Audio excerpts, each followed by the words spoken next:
औज़ु बिल्लाहि मिनश शैतानिर रजीम बिस्मिल्लाहिर रहमानिर रहीम। अस्सलामु अलैकुम। उम्मीद है रमज़ान बेहतर गुज़र रहा होगा और आज की होने वाली वीडियो का मौजू है खला और कुरान, यानी खलाई निज़ाम जो हम साइंस में पढ़ते हैं उसका कुरान में क्या ताल्लुक़ है। कुरान में इरशाद आता है अलम तरा अन्नल्लाह युलिजुल लैल फिन नहार व युलिजुन नहार फिल लैल व सख्खर अश-शम्स वल क़मर कुल्लुन यजरी इला अजलिन मुसम्मा व अन्नल्लाह बिमा तअमलूना खबीर। क्या तुम नहीं देखते कि अल्लाह रात को दिन और दिन को रात में दाखिल करता है और उसी ने चाँद सूरज को मुसख्खर किया है, सब एक मुकर्ररा वक्त तक चल रहे हैं और बतहक़ीक़ अल्लाह तुम्हारे अमाल से खूब बाखबर है। अगर इस आयत को मैं कनेक्ट करूँ तो ये जो सूरज है ये अचानक से तो आता नहीं है, और एक बात तो है कि जब ये सूरज अचानक से नहीं आ रहा तो इसके पीछे कुछ ना कुछ लॉजिक ज़रूर, और अगर रात हो जाती है तो वो भी अचानक से नहीं होती, और अगर इसी तरीके से रात में हमें चाँद नज़र आता है तो वो भी अचानक से नहीं होता।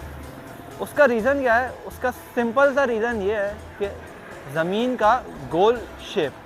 अब अगर ज़मीन के गोल शेप पर मैं बात करूं तो हमें एक बात तो पता है कि भाई ज़मीन है गोल, और बहुत सारे साइंसदानों ने इस पर काम किया है, लेकिन हमने अभी तक नहीं पढ़ा कि कौन कौन सा साइंटिस्ट है जिसने ज़मीन के गोल होने की बात को, और ना ही अचानक हमारे पास दिन होता है और ना ही रात होती है, लेकिन अचानक से लोकेशन चेंज हो जाती है। ये बड़ी टेंशन वाली बात है। ठीक है, तो अगर मैं आपको एक एक्सपेरिमेंट दिखाऊं और उस एक्सपेरिमेंट का मकसद क्या है वो आप समझिएगा। ये आपको एक फ्लैट सरफेस नजर आ रही है और ये आपको एक हमारे पास एक स्फीयर सब्सटेंस नजर आ रही है। सब्सटेंस यानी सर्कल एक है और एक स्फीयर है। अब सर्कल क्या होता है? सर्कल एक तरफ से गोल है, बाकी तरफ से फ्लैट है, जबकि हमारे पास जो स्फीयर है वो हर तरफ से गोल है। यानी आपके पास जो खेलने वाली क्रिकेट की बॉल होती है वो भी एक स्फीयर है, ना कि एक सर्कल, और जो पहनने वाली चूड़ी होती है वो एक सर्कल है, ना कि एक स्फीयर। ठीक है, तो स्फीयर और सर्कल का फर्क आपको समझ में आ गया होगा। तो अब आइए उस वाले मौजू पर जो मैं अभी थोड़ी देर पहले वहां उस मकाम पे बात कर रहा था। अब दोबारा मैं उस मकाम पे नहीं जा रहा। ठीक है, अब अगर मैं आपसे बोलूं कि उस चीज में हमारे पास दिन के बदलने का क्या ताल्लुक है, तो उसका सिंपल से एक ताल्लुक है। आप कुछ भी नहीं करें, आप एक बॉल लें, जो मैंने अभी एक्सपेरिमेंट में आपको वीडियो में दिखा रहा हूँ। चूंकि मेरे पास एक बॉल नहीं थी और मैं शरीफ से बच्चों में बैट बॉल नहीं खेल रहा आजकल, क्योंकि मुझे टाइम नहीं मिल रहा, तो एक बॉल लें और उस बॉल पर आप क्या करें, टॉर्च मारें और उस बॉल को ओरिएंटेशन प्रोवाइड करें, उसकी ओरिएंटेशन को चेंज करें, यानी कि उसको घुमाएं। तो आप देख रहे होंगे कि बॉल की दूसरी साइड है। अगर आपको अभी भी समझ में ना आ रहा हो तो बॉल की एक साइड पर मार्कर लगाएं और दूसरी साइड पर मार्कर लगाएं और बॉल को आहिस्ता आहिस्ता घुमाएं। तो आहिस्ता आहिस्ता जो रोशनी होगी वो उस मार्कर वाली साइड पर जाएगी और आहिस्ता आहिस्ता दूसरी साइड रोशन होगी। जबकि यही काम अगर आप एक दरख्त लें और दरख्त को बीच काट लें, तो काटने के बाद कुछ ऐसा हिस्सा आएगा और उसको घुमाएं तो उस पर अचानक से दूसरी साइड पर रोशनी आएगी, ना कि आहिस्ता आहिस्ता आएगी। अब यही वजह है जब हमारे पास खला में, स्पेस में, जब हमारे पास अर्थ घूमती है, अर्थ दो तरीके से घूमती है। एक होता है उसका सर्कुलर मोशन और एक होता है उसका रोटेशनल मोशन। सर्कुलर मोशन में ये होता है कि सर्कुलर मोशन में एक मोशन उसका अपने गिर्द होता है और एक मोशन उसका अपने एक्सिस में होता है। ठीक है, यानी कि वो एक मोशन यूं घूमेगी और एक मोशन यूं घूमेगी। यूं घूमने वाला मोशन 24 घंटे में कंप्लीट होता है, और यूं घूमने वाले मोशन की ही वजह से जो रोशनी होती है वो आहिस्ता आहिस्ता दूसरे हिस्सों पर ट्रांसफर होती जाती है, और जब दूसरे हिस्सों पर ट्रांसफर होती है तो हमारे जो दूसरे मुल्क होते हैं उनमें फिर सुबह होती है, फिर आहिस्ता आहिस्ता रात में होती है। किसी भी चीज में अगर हम समझें कि दाखिल होने का मतलब क्या है, दाखिल होना यानी किसी चीज में अचानक से ऐसा नहीं होता कि यहाँ पे खड़े ना अचानक से यहाँ पर आ। फ्लैट सरफेस अगर होगी तो फ्लैट सरफेस में दाखिल होना मुमकिन नहीं है, यानी दिन का आहिस्ता आहिस्ता बदलना या दिन का रात में दाखिल होना मुमकिन नहीं है। अचानक से दिन हो जाएगा, अचानक रात हो जाएगी।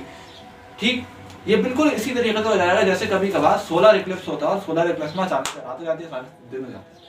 वो क्यों होता है? वो इसलिए क्योंकि हमारे पास जमीन और चांद सूरज के बीच में एक दूसरा सैयारा आता है और वो फिर अचानक से हट जाता है। तो वो वाली एग्जाम्पल बड़ी अच्छी एग्जाम्पल है जिसके जरिए आप समझ सकते हैं। अब वापस आता है कुरान में अल्लाह फरमाता है कि क्या तुम नहीं देखते? अब मैं एग्जैक्ट नहीं बताऊंगा, मैं उसी के मफहूम को दोबारा से रिपीट कर रहा हूँ। क्या तुम नहीं देखते कि ये दिन रात में दाखिल होता है? दाखिल होने का मतलब मैंने आपको समझाया, और रात दिन में दाखिल होती है। ठीक है, रात दिन में और दिन रात में दाखिल हो रहा। क्या तुम इससे भी अंदाजा नहीं लगाते? अब ये जो है ये जब आहिस्ता आहिस्ता गोल जमीन घूमेगी, चाहे वो यूं घूमे चाहे वो यूं घूमे, वो एक अलग मामला है। तो जब घूमेगी तो रोशनी जो होती है आहिस्ता आहिस्ता ही दूसरी उसकी सतह पर जाती है, और सतह हमारी ये जहाँ पे मैं बैठा हूँ, और इस वक्त दिन हो रहा है। और दिन होने का मतलब ये है कि हमारी जो ज़मीन है वो पूरी इतनी बड़ी है कि जब वो ऐसे घूमती रहती है तो हमें ऐसा लगता है कि सूरज घूम रहा है, लेकिन सूरज अपनी जगह पे हमें रोशनी दे रहा होता है और हमारी ज़मीन उसके गिर्द घूम रही होती है। इसीलिए कभी कभार हमें बादल भी चलते हुए नजर आते हैं। तो उम्मीद है आज की वीडियो को बहुत अच्छे से समझा होगा, और इस वीडियो पर अगर आपको कोई सवाल हो तो आप मुझसे व्हाट्सएप या फिर आप इस कमेंट में पूछ सकते हैं। एक मसला और मैं तस्करा करते चलूँ कि भाई बहुत से लोगों की मेरे पास कंप्लेन आई है, और वो कंप्लेन क्या आई है कि भाई जनाब आपके डिस्क्रिप्शन में लिंक जो है आप प्रोवाइड कर रहे हैं वो ब्लू नहीं हो रहा है। इस वीडियो के डिस्क्रिप्शन में मैं बहुत सारे ऐसे भी लिंक्स दूंगा जिनका इन थ्योरी से ताल्लुक है, क्योंकि थ्योरी समझाना इस वक्त ज़्यादा बेहतर मुझे नहीं लगा, क्योंकि जाहिर सी बात है वो वीडियो लंबी होगी और ज़्यादातर लोग उसको देखना पसंद नहीं करेंगे।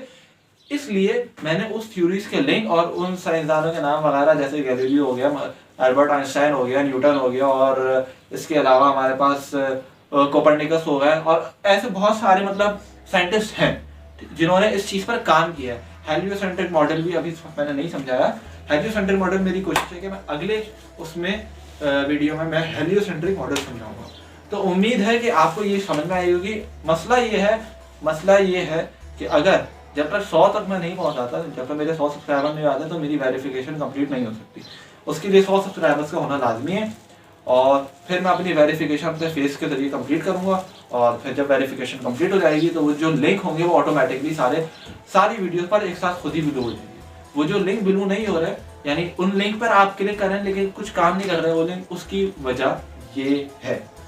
उम्मीद है आप लोगों को ये वीडियो पसंद आई होगी। मुझे अपनी दुआओं में ज़रूर याद रखा गया, क्योंकि एक एक चीज़ कोई इतना आसान तरीके से समझा देना थोड़ा सा मुश्किल होता है, क्योंकि पहले तो हमें खुद समझना पड़ेगा ना, फिर जब हम खुद समझेंगे फिर हम लोगों तक उस पैगाम को पहुँचाएंगे।